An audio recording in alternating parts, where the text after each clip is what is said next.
Tribuners bukan dilantik sebagai sekda definitif. Masa kerja Sadlili hanya 3 bulan.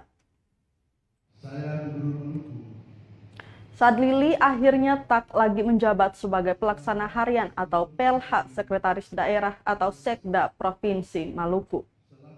Menariknya, Sadlili juga tidak diangkat sebagai sekda definitif setelah 5 bulan menjadi PLH. Dirinya hanya dilantik menjadi pejabat sekda sesuai Surat Keputusan atau SK Gubernur Maluku nomor 141 tahun 2022. Pengangkatan dari PLH menjadi penjabat pun tertuang pada Surat Mendagri nomor 821/149/SC. Dengan begitu, Sadli hanya akan mengisi kekosongan kursi Sekda Maluku selama 3 bulan saja. Setelah 3 bulan hingga adanya penetapan hasil seleksi terbuka jabatan Sekda oleh Pemda Maluku.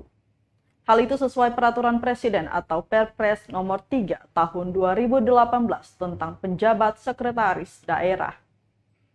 Terkait hak serta kewenangan penjabat Sekda, tetap sesuai dengan tugas pokok dan fungsi pejabat definitif. Peralihan jabatan Sekda yang hanya sebatas penjabat cukup mengundang pertanyaan sejumlah orang yang hadir. Pasalnya, Sadli sudah menjadi PLH selama 5 bulan lebih usai ditunjuk menggantikan Kasrul Selang pada 19 Juli 2021 lalu. Pergantian yang dilakukan Pemda Maluku saat itu lantaran Kasrul Selang yang disebut harus melalui proses penyembuhan pasca terinfeksi COVID-19. Serta akan menjalankan segala peraturan perundang-undangan